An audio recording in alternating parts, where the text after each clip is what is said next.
96,8 FM Pro 2 dari Makassar, teman terbaik kamu. Assalamualaikum warahmatullahi wabarakatuh, teman Pro 2, selamat sore. Waktunya sore ceria nemenin kamu lagi. Gimana puasanya? Mudah-mudahan pada lancar ya hari ini ya.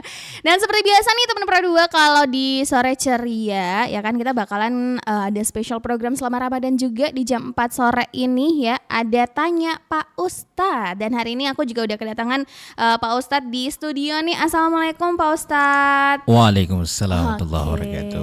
Sehat Pak Ustadz? Alhamdulillah sehat. Oke, puasa hari ini gimana Pak Ustadz? Alhamdulillah. Alhamdulillah tapi enggak goyap ini Pak Ustadz di tengah-tengah Ramadan ini masalahnya. Masih aman. Oke. Nah, ada Pak Ustadz Dr. Supriyandi Al-Kajani SPDI MPD hari ini. Kita panggilnya Ustadz apa nih namanya Pak? Andi saja.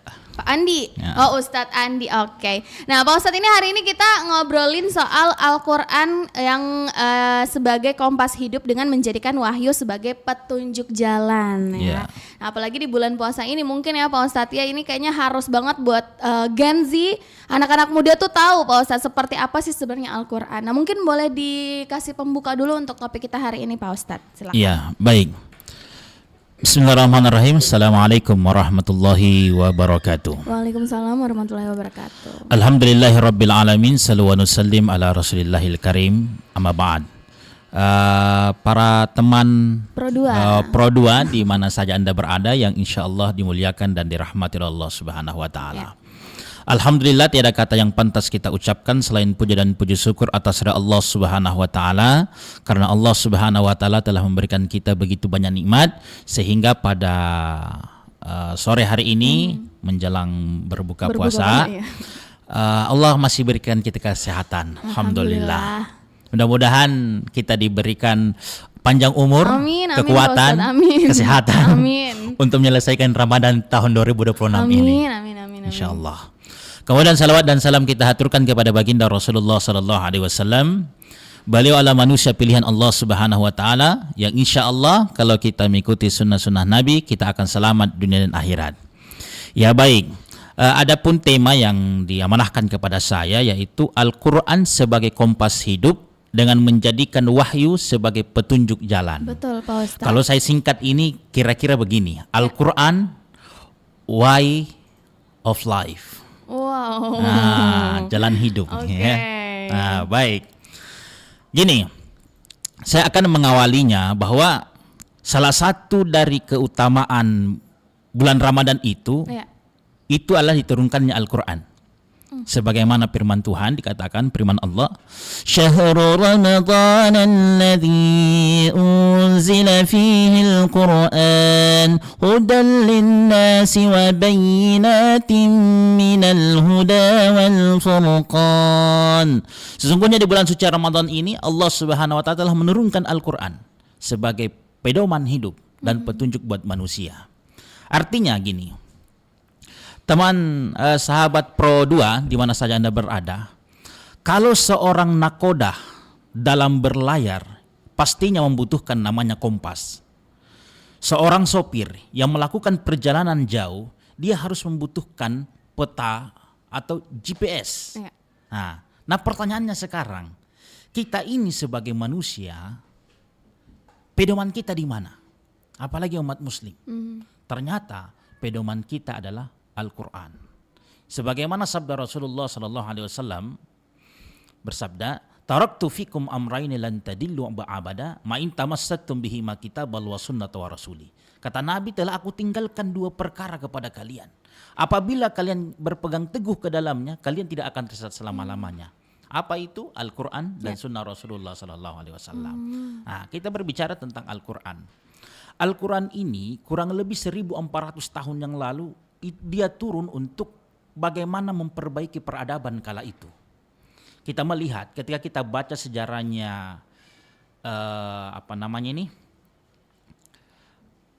Sirah Nabawiyah yang ditulis oleh Syekh Al-Mubarakpuri, itu kita temukan. Jadi kurang lebih ada 3 alasan kenapa Al-Quran diturunkan menjadi pedoman. Yang pertama, pada saat itu Al-Quran diturunkan oleh Allah Subhanahu wa taala untuk membangun iman, menata akidah dan meluruskan keyakinan. Nah, apakah pada saat itu orang imannya bagaimana. Nah, ternyata imannya mereka dulu itu menyimpang. Karena penyimpangan itulah kemudian Allah turunkan Al-Quran untuk memperbaiki kembali sebagai pedoman hidup. Nah, bayangkan pada saat itu karena Al-Quran turun memperbaiki, kan di Arab jahiliyah pada saat itu kan masih menyembah berhala. Bahkan di sekitaran Ka'bah pada saat itu, kalau dalam kitab Al-Bidayah wan Nihayah karangan Imam Ibnu Katsir, bahwa kurang lebih 3.600 berhala sekitarannya. Bahkan ada 4 berhala yang paling viral pada saat itu. Ada 4, Latta, Uzza, Manat, Hubal. Dan anehnya, orang membuat berhala itu sesuai dengan status ekonominya. Jadi katakanlah yang paling kaya, dia buat patung dari emas. Ada yang di bawahnya sedikit mungkin buat patung berhala dari perak. Yang paling miskin, yang paling kere, dia buat patung dari mana? Dari adonan roti. Adonan roti dia buatkan jadi ketutupan. Akhirnya apa yang terjadi? Ya namanya manusia biasa. Karena dia miskin, dia lapar. Dimakan, Pak Ustaz. Apa yang terjadi? Dia makan Tuhannya sendiri. Dia berdoa, ya Tuhan, tidak ada yang bisa saya makan kecuali Engkau. Akhirnya tangannya Tuhannya dia preteli, dia makan. Coba bayangkan orang jahiliyah dulu, saking jahil-jahilnya orang Indonesia, tidak ada orang Indonesia makan Tuhan. Betul, Pak Ustaz. Tapi dulu orang jahiliyah Tuhannya sendiri dia makan. Maka datanglah Al-Quran, memberikan petunjuk, memberikan pedoman. Apa bunyi ayatnya? Bismillahirrahmanirrahim. Qul huwallahu ahad, Allahus samad, lam yalid wa lam yulad wa lam yakul lahu kufuwan ahad. Katakanlah bahwa Tuhan itu satu. Allahus samad, Allah tempat meminta tolong. Lam yalid wa lam yulad, Allah tidak beranak, tidak boleh peranakan. Wa lam yakul lahu kufuwan ahad, dan Allah tidak ada sekutu baginya. Ini yang pertama. Terus yang kedua, Al-Quran itu datang memperbaiki menyeratakan manusia. Karena kenapa? Karena di Arab jahiliyah dulu itu orang dipandang hebat, dipandang jago itu sesuai dengan status ekonominya atau status sosialnya. Nah, sehingga kan kita kenal Arab jahiliyah itu ada istilahnya budak.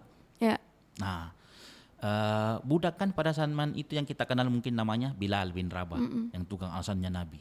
Pada saat itu kan Bilal ketika dia tertarik terhadap apa yang agama yang disampaikan oleh Rasulullah, tentunya melalui bimbingan wahyu Al-Quran, Bilal tertarik. Karena tertariknya Bilal, akhirnya Bilal karena statusnya budak pada saat itu, namanya budak zaman jahiliyah, itu hak milik, terserah mau dibanting, mau dibunuh, itu terserah. Apa yang terjadi? Bilal bin Rabah ini disiksa oleh majikannya.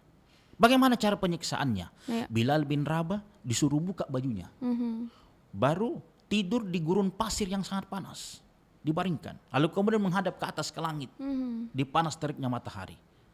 Setelah itu ditindis lagi dadanya batu yang sangat besar, keluar dari mulutnya Bilal. Ya kira-kira pada saat itu majikannya bilang, ya kalau orang Makassar bilang, ante kama Bilal, masih mau kok? Tapi apa karena Bilal? Ahad. Saya tetap beriman apa yang disampaikan oleh baginda Rasulullah SAW. Sehingga datanglah Al-Quran memperbaiki itu semua. Sebagaimana dalam Al-Quran dikatakan, Ya ayyuhan nas inna khalaqnakum min dzakarin wa untha wa ja'alnakum syu'uban wa qabaila lita'arafu. Wahai manusia, telah aku ciptakan laki-laki dan perempuan. Jadi dua gitu yang diciptakan Allah, laki-laki dan perempuan. Betul. Bencong tidak ada. Engkau bersuku-suku dan berbangsa-bangsa. Lita'arafu, supaya kalian saling mengenal. Jadi pada saat itu orang dipandang lagi bukan lagi karena bagusnya ekonominya, dia punya jabatan, tidak. Tapi kata Allah, saya pandang manusia meskipun fisiknya, status sosialnya adalah budak, tetapi Allah memuliakan Bilal bin Rabah. Makanya kata Allah, Inna akramakum indallahi atqakum. Sesungguhnya orang paling mulia adalah mereka yang paling bertakwa kepada aku. Nah, kemudian yang ketiga, yang terakhir. Al-Quran ini dahsyatnya sebagai petunjuk, dan kemudian di zaman jahiliyah Al-Quran itu mengangkat kemuliaan seorang wanita. Kenapa? Karena dulu seorang wanita itu kan di Arab jahiliyah itu kan aib. Jadi ketika ada perempuan melahirkan bayi perempuan itu aib. Sehingga sahabat Nabi pada saat itu dikenal dengan Umar bin Khattab. Umar bin Khattab ini dikenal dengan sahabat yang begitu dia sebelum masuk Islam, istrinya melahirkan bayi perempuan masih orok, masih merah, dia kuburkan anaknya hidup-hidup. Maka itulah menjadi salah satu penyesalan Umar ketika dia setelah masuk Islam. Nah, karena kenapa? Perempuan pada saat itu kan dipandang sebelah mata. Ya, kerjanya cuma 3, kasur, sumur, dapur, sumur, kasur. Itu yang tak balik-balik. Nah, karena melahirkan bayi perempuan itu adalah aib, maka secara otomatis nilai kuantitasnya seorang wanita berkurang. Jadi popularitas seorang wanita itu berkurang kan. Laki-laki yang paling banyak. Maka terjadilah satu perempuan 10 suaminya. Oke. Nah, sehingga yang paling anehnya bagaimana cara menentukan bapaknya ini anak. Nah, caranya pada zaman jahiliyah itu adalah diundi seperti orang arisan di lot. Jadi begitu keluar satu nama maka itulah bapaknya. Coba kan aneh. Iya. Makanya Al-Quran datang. Kemudian Islam mengajarkan bahwa an-nisa imadul bilad, bahwa wanita itulah tiangnya negara. Kalau baiknya wanita, insya Allah baiknya negara kita. Rusaknya wanita, maka rusaklah negara kita. Makanya dalam hadis juga dikatakan al-ummu madrasatul ula, bahwa perempuan itu adalah sekolah pertama, madrasah pertama bagi anak-anaknya. Kalau ibunya baik, maka saya yakin insya Allah akan lahir generasi-generasi terbaik. Ya gitu. Dan saking hebatnya ini namanya perempuan. Allah muliakan satu surah. Dalam 114 surah dalam Al-Quran ada namanya An-Nisa, surah tentang perempuan. Luar biasa, Pak Mungkin Ustadz. itu yang saya sempat berikan. Jadi punya makna sebesar itu Al-Quran untuk kehidupan kita ya Pak Ustadz ya. Nah tapi kalau misalnya apalagi mungkin di bulan Ramadan ini Pak Ustadz, bulan diturunkannya juga Al-Quran. Nah seperti apa sih mungkin nih Pak Ustadz spesialnya ketika kita mungkin membaca Al-Quran, memaknai Al-Quran di bulan Ramadan ini Pak Ustadz? Iya, tentunya kalau kita memaknai Al-Quran di bulan Ramadan ini tentunya kita panen pahala. Nah, itu yang pertama dulu. Kan kata Nabi barang siapa yang baca satu huruf dari Al-Quran kan Allah berikan pahala 10. Wah. Iya, satu huruf ini loh. Nah, jadi kadang ada yang bertanya.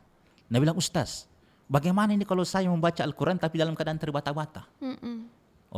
Mungkin orang Makassar bilang tersaka-saka ya. Justru saya bilang gini, justru pahalanya lebih banyak. Kok bisa? Gini, tadi itu saya katakan bahwa dalam hadis Nabi juga katakan barang siapa membaca satu huruf dari Al-Quran maka pahalanya 10. Jadi kalau kita baca Bismillahirrahmanirrahim itu seberapa huruf? 19 huruf. Dikali 10. 190. Wow. Nah, lanjut. Alif Lam Mim 3 huruf kali 10. 30. Nah, bagaimana nih orang yang dalam keadaan terbata-bata, tersaka-saka? Contohnya ini, kita jadikan contoh aja ya. Bismillahirrahmanirrahim. Alif Lam Mim. Zalikal kitabu la raiba fi. Itu lalaki itu pahala. Iya betul Pak Ustadz. Jadinya double, Di. Iya. Jadi jangan berkecil hati kalau hari ini kita belum mampu membaca Al-Quran dengan baik. Iya, bahkan justru itu motivasi buat kita. Nah, kan ada juga yang biasa bilang, Ustaz, bagaimana beda kalau salah pengucapan berdosa Iya, kalau memang kita sengaja. Tapi kalau kita memang tidak tahu, Allah kok maha tahu. Saya kadang bilang begini sama mahasiswa saya. Saya bilang, Dek, yang penting engkau masuk ujian akhir semester. Persoalan nanti kau dapat nilaimu 4, 3, 2, 1, itu urusan belakang. Yang penting kau masuk dulu lah ujian. Karena apa yang saya mau kasih nilai kalau memang tidak pernah masuk? Nah, maka dari itu mengajilah dulu. Allah kok maha tahu. Allah maha tahu. Nah, gitulah. Jadi itu menjadi semangat buat kita. Nah, apalagi sekarang ini saya kira buat zaman yang sekarang yang Gen Z ya, baca-baca dari Al-Quran. Dan ini menjadi tantangan. Masa di depan HP berjam-jam kita bisa tahan, sementara Al-Quran tidak pernah. Jadi saya katakan gini. Jangan menunggu waktu luang untuk membaca Al-Quran, tapi luangkanlah waktu untuk membaca Al-Quran. Itu dia. Jadi jangan tunggu ada dulu waktu Pak Ustadz, karena memang kalau dunia itu nggak ada lagi berhentinya gitu. Ada lagi terus dikerja gitu Pak Ustadz. Oke. Nah Pak Ustadz, kalau misalnya bagaimana kalau orang-orang yang mungkin membaca Al-Quran selama Ramadan Pak Ustadz, tapi memang karena kita belum terlalu memahami maknanya, nah gimana caranya mungkin biar kita itu tidak hanya membaca Pak Ustadz, tapi juga jadikan Al-Quran itu sebagai pedomannya kita Pak Ustadz. Iya, memang bagusnya begitu. Jadi sambil kita baca, paling tidak kita bisa baca terjemahannya. Dan kalau mau lebih lengkap lagi, kita baca tafsirnya. Nah itu jauh lebih bagus supaya kita memahami apa yang kita baca, kemudian kita bisa maknai dia lebih dalam. Itu jauh lebih bagus sih sebetulnya. Cuman kalau Gen Z sekarang ini jangankan mau baca terjemahannya, mau baca Arabnya saja, kadang betul, Pak. susah. Iya. Nah tapi bagaimana itu hukumnya Pak Ustadz kalau kan sekarang tuh karena teknologi gitu, saking canggihnya orang-orang katanya bisa membaca Al-Quran lewat HP Pak Ustadz. Itu bagaimana ya itu Pak Ustadz? Justru lebih bagus sebetulnya. Jadi itu memudahkan kita untuk bisa membaca Al-Quran dimanapun saja. Nah, yang penting jangan di tempat-tempat yang terlarang.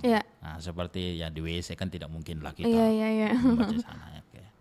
Itu justru lebih bagus. Oh, jadi tapi itu tetap terhitung juga pahalanya Pak Ustadz? Tetap terhitung. Tetap terhitung. Nah, jadi kalau misalnya teman-teman Pro 2 tuh yang tadi bilangnya benda ada waktunya di Pak Ustadz. Chat saya panjang kali lebar bisa nih, baru bisa betul. Juga di HP. Nah itu juga mungkin bisa jadi salah satu cara juga untuk kita bisa memperbanyak lagi bacaan Al-Qur'annya, apalagi di bulan puasa ini ya Pak Ustadz ya. Oke.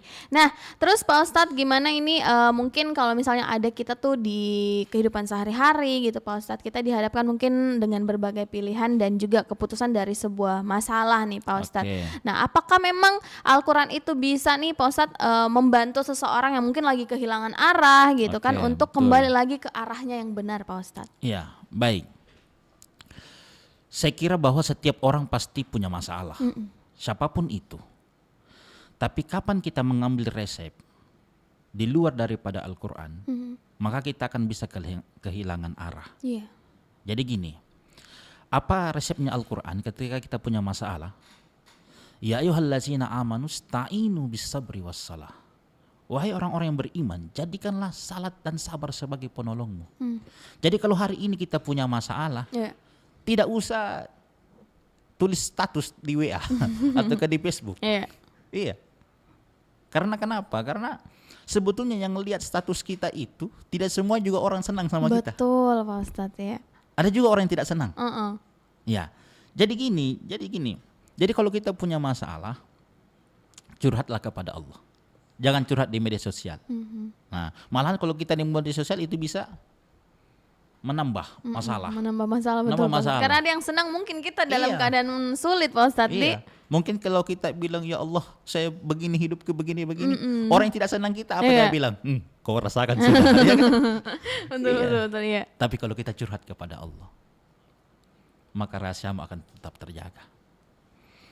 Jadi bagaimana cara curhat kita kepada Allah? Tadi konsep Al-Quran. Sholat.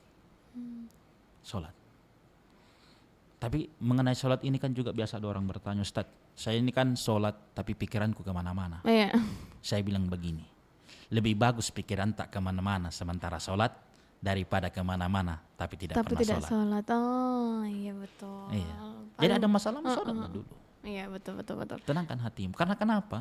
Kalau hari ini kita punya masalah, katakanlah gini ya, anak-anak Gen Z putus cinta, diputuskan sama pacarnya, dia cari solusi, pergi mana? Gantung diri, buang dirinya di jembatan, itu nggak zaman lagi. Sebetulnya ada yang menjadi penenang hati kita. Kalau hari ini engkau diputuskan sama pacarmu lain sebagainya, ndak usah bersedih. Mati satu, tumbuh 1000. Pasti akan jauh lebih banyak lagi. Ya kan? Nah, jadi Al-Quran itu kan bukan hanya sekedar bacaan, tetapi fungsi Al-Quran itu ternyata juga sebagai obat. Al-Quran katakan, wa nunazzilu minal Qur'an ma huwa shifa wa rahmatul mu'minin. Dan kami turunkan Al-Quran ini sebagai obat dan rahmat bagi orang-orang yang beriman. Jadi Al-Quran ini bisa menjadi obat. Bahkan di ayat lain juga dikatakan wa idza maritu fahuwa yasfin. Apabila engkau sakit maka aku akan menyembuhkan, kata Allah. Jadi hari ini gengsi punya masalah mengenai dunia percintaan, gelisah hatinya, bacalah Al-Quran. Janji Allah, ala bi dzikrillah tatma'innal qulub. Hanya dengan mengingat Allah, hatimu akan jadi tenang. Mungkin hari ini kita merasa galau, merasa sedih. Karena kenapa?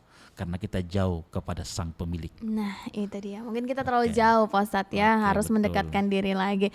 Oke teman Pro 2, Pak Ustadz kita break dulu 2 lagu ya, sambil kita tungguin juga buat teman Pro 2. Kalau misalnya kamu pengen nanya-nanya sama Pak Ustadz, langsung aja ya ke WhatsApp di 0811 410 968. Boleh ke Instagram juga @RRI_Pro2 Makassar, atau boleh komen langsung di YouTube-nya Pro 2 RRI Makassar. Masih sama Ustadz Andi nanti sampai di kurang lebih jam 5, jadi jangan kemana-mana, stay tune terus di Pro 2 FM, teman terbaik kamu.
Masih ditanya Pak Ustadz barengan sama Enggi dan juga ada Ustadz Andi. Ini Ustadz kita masih membicarakan tentang Al-Quran sebagai pedoman hidup ya Pak Ustadz. Nah ini gimana nih Pak Ustadz di tengah mungkin generasi muda yang memang tadi sempat kita bahas juga ya Pak Ustadz, kalau hidup di era digital gitu dan juga pastinya ada berbagai pengaruh dan juga informasi nih Pak Ustadz. Nah gimana caranya buat Gen Z ini Pak Ustadz tetap menjadikan Al-Quran itu tuh bisa relevan gitu buat kehidupan anak-anak muda sekarang Pak Ustadz? Ya, baik. Untuk Gen Z, yang pertama kita harus mengamalkan sebagaimana yang diamanahkan oleh Al-Quran. Paling tidak kita tahu dulu tujuan hidup kita apa. Allah kan menciptakan manusia ini bukan hanya sekedar semata-mata hanya melalang buana saja di dunia ini. Tapi kata Allah, wa ma khalaqtul jinna wal insa illa liya'budun. Tidak aku ciptakan jin dan manusia kecuali menyembah kepadaku, beribadah kepadaku. Nah, sekarang ini sebagai gengsi, ya supaya hidupmu lebih terarah, enak perasaanmu, yang pertama harus jaga sholat. Karena itu satu hal yang menjadi kunci ketika kita ingin menyambungkan antara hamba dengan Sang Khalik. Kan gini, kalau orang yang lagi pacaran, biasanya kalau teleponan sering baku hubung itu enak perasaannya. Iya kan? Begitupun kita dengan hamba sebetulnya. Jadi semakin kita senantiasa komunikasi dengan Tuhan, beribadah dengan Allah, itu perasaannya lebih enak, lebih enjoy. Jadi menghadapi masalah itu lebih tenang. Nah, karena kita menganggap bahwa saya ini tidak ada apa-apaku. Saya tidak punya kekuatan apa-apa. Hari ini mungkin ada orang yang punya masalah karena hanya sekedar mengandalkan dirinya. Padahal dia lupa bahwa ada sesuatu di luar daripada kemampuan dia sebagai manusia. Yaitu Allah. Nah, itu yang pertama. Kemudian yang kedua, di Al-Quran itu juga mengajarkan kita bagaimana sebagai gengsi tetap menjaga adab. Menjaga akhlak. Bagaimana kita memperlakukan keluarga kita, teman-teman kita. Nah, yang sekarang ini kan yang kadang viral kita temukan di mana-mana bahwa di mana ada seorang anak yang sudah berani menghardik orang tuanya, begitupun dengan guru-gurunya. Bahkan ada lebih parah Pak Ustadz Di. Iya, bahkan lebih parah. Maka dari itu jadikan Al-Quran sebagai pedoman hidup. Saya kira seorang gengsi yang tetap memegang teguh terhadap konsep-konsep yang diajarkan oleh Al-Quran, dia jadikan sebagai Al-Quran way of life dalam hidupnya. Saya kira dia akan mampu bertutur kata dengan baik, dia mampu bersikap dengan baik. Iya. Nah, lebih terkhusus lagi kepada orang tua. Itu sebetulnya yang paling penting. Kalau seorang anak dia mampu menghargai orang tuanya, maka kepada orang lain dia mampu juga menghargai orang. Tapi kalau sesama orang tuanya sendiri tidak mampu menghargai orang tuanya kandungnya sendiri, bagaimana dengan orang lain? Padahal janji Allah kan mengatakan ridallah, janji Nabi bahwa ridallah fi ridal walidain, suhtallah wa suhtal walidain. Ridhonya Allah tergantung ridhonya kedua orang tua kita. Murkanya Allah tergantung dari murkanya kedua orang tua kita. Iya. Bahkan kalau kita membuka lembaran-lembaran Al-Quran, hampir dari Al-Quran itu setiap perintah untuk menyembah kepada Allah pasti selalu diikuti dengan berbuat baik kepada kedua orang tua. Iya. Karena seandainya ini kita pakai seandainya ada Tuhan di dunia ini, maka orang tua lah itu yang akan dianggap sebagai Tuhan. Baik. Iya, karena ini penting. Jadi bagaimana kita berakhlak, bagaimana kita bertutur kata dengan baik, berbicara dengan baik. Ya jadikanlah Al-Quran sebagai pedoman hidup kita. Oke, jadi memang yang paling pertama adalah perbaiki sholat dulu ya Pak Ustadz ya. Karena itulah salah satu komunikasi dan yang bisa bikin hati tenang juga Pak Ustadz. Betul. Oke. Nah, tapi bagaimana ini Pak Ustadz kalau misalnya di dalam kehidupan sosial gitu. Apakah mungkin ada nih nilai-nilai Al-Quran nih Pak Ustadz yang juga bisa bantu ketika mungkin kita itu lagi ada masalah sama seseorang Pak Ustadz. Hubungan kita sama seseorang itu lagi tidak baik. Apakah mungkin ada nilai-nilai Al-Quran yang mungkin bisa kita jadikan pedoman untuk ya namanya juga kalau misalnya kita lagi ada masalah Pak Ustadz baku bombe gitu ya. Ada mungkin yang indah mau aja saya minta maaf duluan deh bukan saya yang salah gitu. Itu gimana Pak Ustadz? Ya. Tentunya begini, Kalau kita baku bombe, Iya. apalagi tidak baku omong ya, Iya. artinya kayak gitu. Kita ambil pelajaran deh dari Al-Quran. Iya. Al-Quran sendiri kan bilang, perbanyaklah istighfar. Iya kan? Jadi gini, Allah saja yang jelas-jelas Tuhan yang menciptakan manusia. Ketika manusia berbuat salah, lalu kemudian dia mengangkat kedua tangannya, memohon kepada Allah, Allah tetap ampuni. Iya. Bagaimana dengan kita manusia sebagai makhluk saja, sebagai hamba? Masa ada orang yang melakukan kesalahan sama kita, lalu kemudian kita tidak mau memberikan maaf kepada orang lain? Makanya saya katakan, kalau ada orang tidak mau memberi maaf kepada orang lain, maka sesungguhnya dia jauh lebih sombong daripada Allah. Baik. Ya, yang meskipun memaafkan itu terkadang Iya, ego Pak Ustadz. ego ya. Iya. Tapi kan Rasulullah contohkan, Iya. seandainya Rasulullah pendendam, Iya. tina harapan semua kita ini manusia. Coba Nabi saja dilempari kotoran lampe anu. Bahkan Nabi ditawari sama malaikat penjaga gunung, Nabi bilang, kalau ya Muhammad, kalau memang engkau berdoa kepada Allah, maka saya akan terbangkan ini gunung, lemparkan kepada orang yang melemparmu apa-apa. Tapi apa kata Nabi? Tidak, jangan. Mereka melakukan itu karena mereka tidak tahu siapa saya.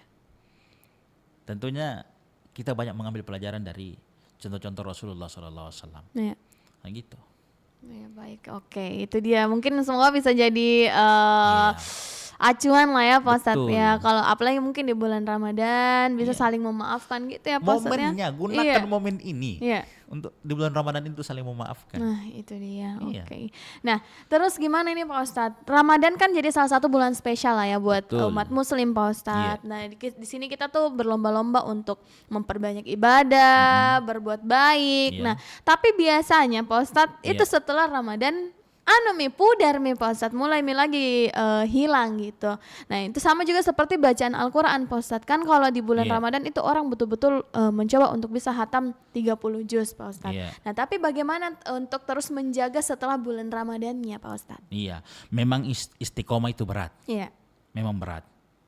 Tapi kan sebetulnya begini, kalau di bulan Ramadan ini kita tidak mampu menghatamkan Al-Quran, Iya. kan kita boleh cicil di luar Ramadan. Justru saya melihatnya bahwa dengan adanya Ramadan ini, disitulah manusia dihapuskan dosa-dosanya dari kurang lebih 11 bulan yang pernah kita lakukan. Iya, dan bagaimana di bulan Ramadan ini kita jadikan sebagai madrasah, sebagai sekolah untuk melatih diri, melatih diri. Artinya, kalau di bulan Ramadan ini kita rajin bangun tengah malam Iya. karena mau sahur, Oh iya betul. tentunya itulah yang harus kita bawa lagi di dalam kehidupan kita sehari-hari, artinya di luar daripada Ramadan itu yang kita harapkan. Ya meskipun istiqomah itu menurut saya itu berat, tidak semudah dengan membalikkan telapak tangan, tapi dia harus membutuhkan perjuangan, perubahan. Iya. Nah, kata orang bijak begini, memang perubahan tidak menjamin sebuah keberhasilan, akan tetapi tidak ada keberhasilan yang dicapai tanpa adanya perubahan. Oke, luar biasa. Nah, terus juga Pak Ustadz, ini mungkin ada teman pradua yang nanya Pak Ustadz. Iya. Ini karena memang dia agak telat katanya untuk belajar membaca Al-Quran Pak Ustadz. Karena memang juga lingkungan hidup yang seperti mengharuskan dia memang ini tidak diarahkan gitu Iya, Pak iya, Ustadz. Nah, itu bagaimana katanya Pak Ustadz untuk bisa memulai, karena saya sudah cukup dewasa nih Pak Ustadz. Iya, tidak ada kata terlambat dalam belajar. Iya. Selama kita punya kemampuan dan kesungguhan yang kuat, tekad yang kuat untuk memulai, mulailah.